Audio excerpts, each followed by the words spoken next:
good morning. ഇവിടെ present ചെയ്യുന്നത് how to become a brand, അല്ലെങ്കിൽ നമ്മളൊരു ബ്രാൻഡ് എങ്ങനെ നമുക്ക് ബിൽഡ് ചെയ്യാം എന്നതിനെ കുറിച്ചിട്ടാണ്. അത് നമ്മുടെ ഏതൊരു സർവീസ് ആണെന്നുണ്ടെങ്കിലും അല്ലെങ്കിൽ നമ്മുടെ ബിസിനസ്സുകൾ 3 ടൈപ്പാണ്. For example manufacturing, service, sales. അതായത് റീറ്റെയിൽ സെയിൽസ്, മാനുഫാക്ചറിങ്, അതേപോലെ സർവീസ്. അത് ഏത് എന്നാണെങ്കിലും നമ്മുടെ കസ്റ്റമേഴ്സ് ഒരു ആവശ്യം ഉണ്ടായിരിക്കും, ഒരു നീഡ് ഉണ്ടായിരിക്കും. ആ ആവശ്യം ഫുൾഫിൽ ചെയ്യാൻ പറ്റുന്നതാണ് നമ്മുടെ ബിസിനസ്. അത് ഓരോരുത്തർക്കും അവരുടെ ബിസിനസിനെ അവരുടെ മൈൻഡിലേക്ക് കൊണ്ടുവരിക. നമ്മൾ ചെയ്യുന്ന ബിസിനസിനെ മൈൻഡിലേക്ക് കൊണ്ടുവരും. ഈ 3 കാറ്റഗറിയിൽപ്പെട്ട ബിസിനസ് ആയിരിക്കും ഉണ്ടായിരിക്കുക. അപ്പൊ നമ്മൾ ചെയ്യുന്ന സമയത്ത് അവർ ആ കസ്റ്റമേഴ്സിന്റെ ആവശ്യം, അതായത് നീഡിനെ ഫുൾഫിൽ ചെയ്യാൻ വേണ്ടിയിട്ട് നമ്മൾ ഒരു പ്രൈസ് വാങ്ങിക്കും. എല്ലാ ബിസിനസ്സും അങ്ങനെ തന്നെയാണ്, ഒരു പ്രൈസ് വാങ്ങിക്കും.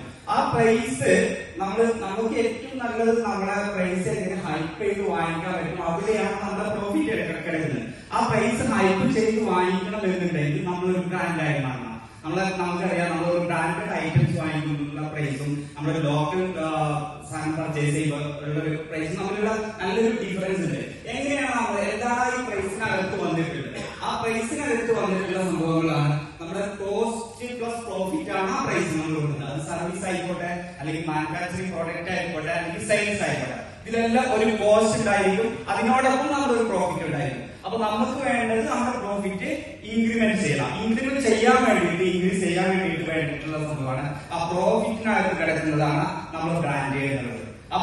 ഓരോ ബ്രാൻഡിനും ഓരോ ബ്രാൻഡ് ബിൽഡിങ്ങിനനുസരിച്ച് നമ്മുടെ പ്രോഫിറ്റ് ഹൈപ്പ് ചെയ്ത് വരും. അങ്ങനെ നമ്മൾ ബ്രാൻഡ് ആകാൻ വേണ്ടിയിട്ടുള്ള ഒരു സംഭവമാണ് ഞാൻ പറഞ്ഞുകൊണ്ടിരിക്കുന്നത്. അപ്പൊ ആ ബ്രാൻഡിനകത്ത് എന്താണ് വരുന്നത് എന്നുള്ളത് അത് ക്വാളിറ്റി പ്ലസ് ഇന്നോവേഷൻസ് ആണ്.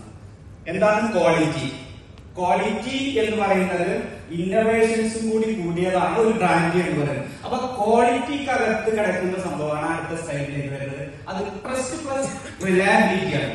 നമ്മളൊരു വിശ്വാസമാണ്. ഈ ബ്രാൻഡ് എടുത്തു കഴിഞ്ഞാൽ നമുക്കൊരു ട്രസ്റ്റ് ഉണ്ടായിരിക്കണം. ഈ സാധനം എടുത്തു കഴിഞ്ഞാൽ നമ്മുടെ എന്തായിരിക്കും, നമുക്കൊരു വിശ്വാസം ഉണ്ട്, ഇത് മോശമാവില്ല എന്നുള്ളൊരു വിശ്വാസമാണ്. അതേപോലെ തന്നെ നമ്മുടെ ബിസിനസ്സിലും നമുക്ക് അങ്ങനെ ട്രസ്റ്റ് കസ്റ്റമേഴ്സിന് കൊടുക്കാൻ പറ്റുന്നുണ്ടോ എന്നുള്ളത് നമ്മൾ ഓരോരുത്തരും തിങ്ക് ചെയ്യാം. അതേപോലെ തന്നെ റിലയബിലിറ്റി എന്ന് പറഞ്ഞാൽ ഫോർ എക്സാമ്പിൾ ആയിട്ട് ഒരു പ്രാവശ്യം നമ്മൾ ഏതെങ്കിലും ഒരു ഹോട്ടലിൽ കയറിയിട്ട് നമ്മൾ ഫുഡ് കഴിച്ചു. ആ ഫുഡ് കഴിച്ച സമയത്ത് എനിക്കുണ്ടായിരുന്ന ഒരു എക്സ്പീരിയൻസ് ആണ്. ഹോട്ടലിൽ പോയി ഫുഡ് കഴിച്ച സമയത്ത് നല്ല ഫുഡായിരുന്നു. പിന്നെ അത് ഞാൻ ഫ്രണ്ട്സിനോട് സജസ്റ്റ് ചെയ്തതിനു ശേഷം അവരെ കൂട്ടി പറഞ്ഞ ശേഷം ഒറ്റ മോശമായി. അപ്പൊ അവിടെ റിലയബിലിറ്റി നഷ്ടപ്പെട്ടു. അത് കൺസിസ്റ്റൻസിയാണ്. ആ കൺസിസ്റ്റൻസി പ്ലസ് റിലയബിലിറ്റി ഉണ്ടെങ്കിൽ മാത്രമാണ് നമുക്ക് ക്വാളിറ്റി മെയിൻറ്റെയിൻ ചെയ്യുന്നുള്ള ഉറപ്പ് വരുത്താൻ പറ്റുള്ളൂ.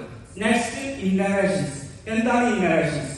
ഇന്നോവേഷൻസ് എന്ന് പറഞ്ഞാൽ നമ്മുടെ ഡിസൈൻസ് ആണ്, അതോടൊപ്പം തന്നെ നമ്മുടെ ചിന്താഗതി കൂടിയാണ്. ഡിസൈൻ പ്ലസ് തോട്ട്സ് ആണ് നമ്മുടെ ഇന്നോവേഷൻസ് എന്ന് പറയുന്നത്. അപ്പൊ ഇന്നോവേഷൻസ് ഫോർ എക്സാമ്പിൾ ആയിട്ട് ഇപ്പൊ നമുക്ക് ഒരു എക്സാമ്പിൾ എടുക്കുകയാണെന്നുണ്ടെങ്കിൽ ഒരു സിറിഞ്ച്, സാധാരണ സിറിഞ്ച് എടുക്കുന്ന സമയത്ത് നമുക്ക് വേദന ഉണ്ടാവും. ഒരു പെയിൻലെസ് സിറിഞ്ച് കൊണ്ടുവരാണെന്നുണ്ടെങ്കിൽ ഒരു ഡിസൈൻസ് ആണ്, അതിനകത്ത് ഒരു ഇന്നോവേഷൻസ് വരുന്നുണ്ട്. അത് അവരുടെ തോട്ട്സ് ആണ്.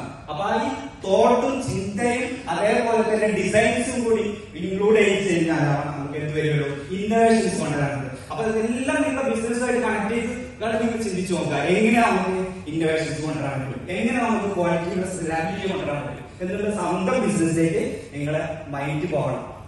ഓക്കെ, അപ്പൊ ഇതാണ് അപ്പൊ ട്രസ്റ്റ് റിലയബിലിറ്റി എന്ന് പറയുന്നത് കസ്റ്റമറുടെ എക്സ്പീരിയൻസ് ആണ്. അതുപോലെ ഡിസൈൻ ഫോർ സോഴ്സ് എന്ന് പറയുന്നത് ലീൻ തിങ്കിങ് ആണ്. ലീൻ തിങ്കിങ് എന്ന് പറഞ്ഞു കഴിഞ്ഞാൽ കസ്റ്റമറെ ഫോക്കസ് ചെയ്തുകൊണ്ട് നമുക്ക് തിങ്ക് ചെയ്യാൻ പറ്റില്ല. അതാണ് ലീൻ തിങ്കിങ് എന്ന് പറയുന്നത്. ഇത് രണ്ടും കൂടിയതാണ് നമ്മുടെ ബിക്കം എ ബ്രാൻഡ്. ഇത് രണ്ടും നിങ്ങൾ മുറുകെ പിടിച്ചു കഴിഞ്ഞാൽ എല്ലാവർക്കും ഒരു ബ്രാൻഡായിട്ടുള്ള ബിസിനസ് കെട്ടിപ്പടുക്കാം. Thank U.